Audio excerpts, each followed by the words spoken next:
Why weren't these products forbidden in the 1970s? On the contrary, they were considered normal and some were even thought to be healthy, despite being filled with harmful ingredients. Want to know which of your favorite treats turned out to be real enemies of health? You'll be shocked to learn what people were eating in the 70s without knowing the hidden dangers. Watch until the end and you'll discover 10 dangerous foods from that time. TV dinners. In the 1970s, TV dinners were a real lifesaver for busy families. You'd open the package, pop it in the oven or microwave, and dinner was ready. Remember those trays with separate sections where chicken, mashed potatoes, and a small dessert sat side by side? It felt like magic, a meal in minutes, with no dishes to wash. We all ate them in front of the TV, enjoying our favorite shows. But in reality, these meals were far from healthy. They were packed with salt, preservatives, and trans fats. The dishes contained sodium nitrite, butylated hydroxynosole, BHA, and butylated hydroxytoluene. We didn't think about it back then, but over time, it became clear that these dinners were a health bomb. And here's the most surprising part. The next item on our list was just as harmful, yet somehow, we didn't even notice. Tang. In the 1970s, Tang was a household staple. Every kid loved it. This bright powdered drink seemed like a miracle. Just add water, and you had orange juice. When people found out that real astronauts were drinking it aboard NASA's spacecraft, Tang's popularity skyrocketed.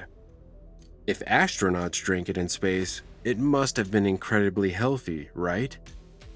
But the reality was quite different. Tang was loaded with sucrose and dextrose, along with artificial additives and dyes like yellow number 5. Despite the flashy advertising, there was hardly any real nutritional benefit in this drink. It was just a sugary, chemical concoction that gave a quick energy boost but offered no real health value. This next item on our list also sounded healthy, but it had even more harm than you might have imagined. Cheese balls. In the 70s, cheese balls were a must-have at every party and celebration. Large bags of bright orange cheese puffs immediately grabbed attention, and kids couldn't resist them. These crunchy, cheesy snacks seemed perfect for munching in front of the TV or sharing with friends. One bite, and you couldn't stop. But behind the fun and flavor lurked something far less pleasant. Cheese balls were made from artificial cheese, palm oil, trans fats, and were loaded with dyes and preservatives, such as butylated hydroxytoluene. Despite their popularity, they offered no nutritional value, just harmful fats and additives that could negatively affect health. And the next product on our list was even more popular, but the harm it caused might truly shock you. Pop-Tarts. Pop-Tarts were a lifesaver for busy parents in the 1970s.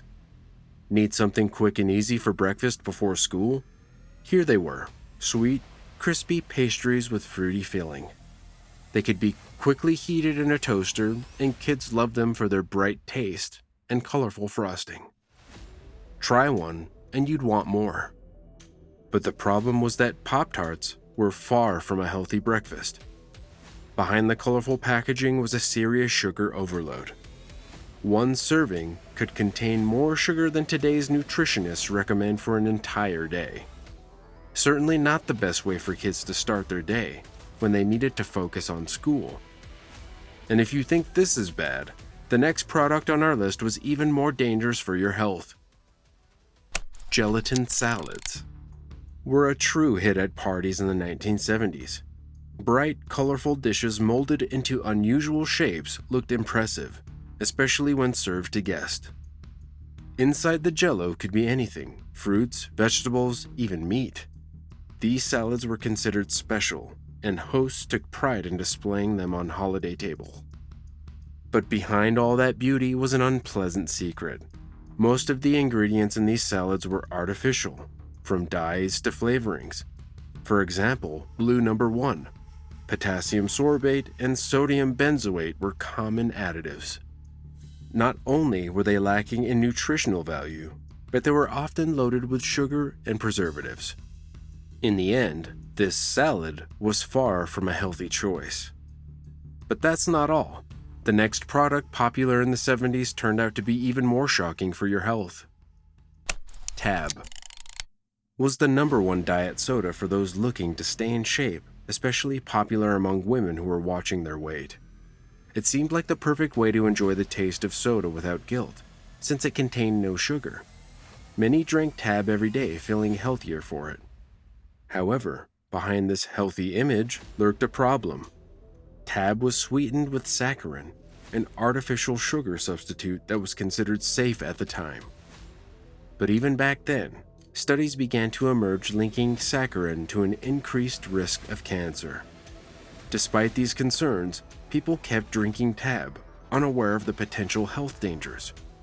But this isn't even the most alarming product from the 70s. Kool-Aid. In the 1970s, Kool-Aid was a favorite drink for many kids. The bright packets of colorful powder instantly caught attention. Just add water and sugar, and you had a sweet, refreshing drink that every child happily enjoyed during summer vacations or after school. Parents loved it for its simplicity and affordability, while kids loved the taste and fun that Kool-Aid brought. But behind all the fun was an unpleasant truth. To make Kool-Aid, you had to add a huge amount of sugar. As a result, one glass contained almost as much sugar as modern soda. This made the drink not only harmful for teeth, but also for overall health, especially considering how much kids could drink in a day. Here's another dangerous product from that time. Vienna sausages were a favorite snack for many. Open a can, and there they were, small sausages ready to eat.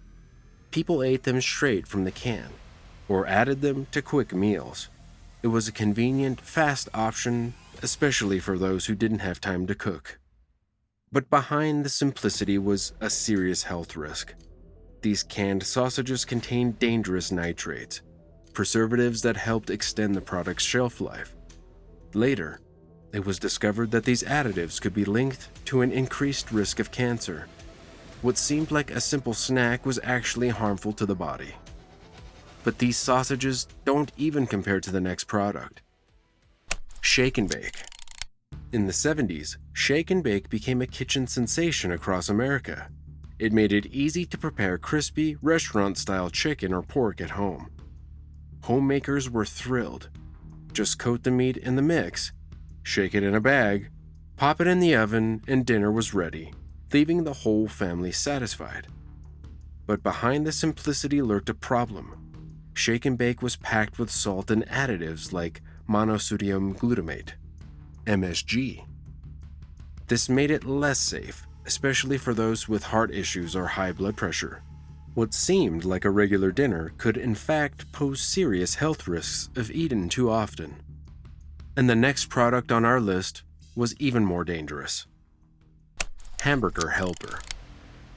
Hamburger Helper was a lifesaver for busy families. All you had to do was add some ground beef, mix it with the contents of the box, and dinner was ready. Quick, simple, and the whole family was fed. It was the perfect option for those who wanted to serve a meal without much hassle. But behind this convenience lay an unpleasant truth. Despite the ads claiming it was a healthy and economical meal, Hamburger Helper's ingredients were far from nutritious. It was loaded with chemical additives, artificial flavorings, and harmful trans fats, which could lead to various health complications. Looking back at the food of the 70s, it's hard to believe that the products we loved so much could have caused so much harm to our health. We trusted the advertisements and packaging, not realizing that they were filled with chemicals, empty calories, and preservatives. But here's the question: what about today's food? Have we truly started eating better? Share your thoughts in the comments. Which of these products do you remember? And do you think we might be repeating the same mistakes today?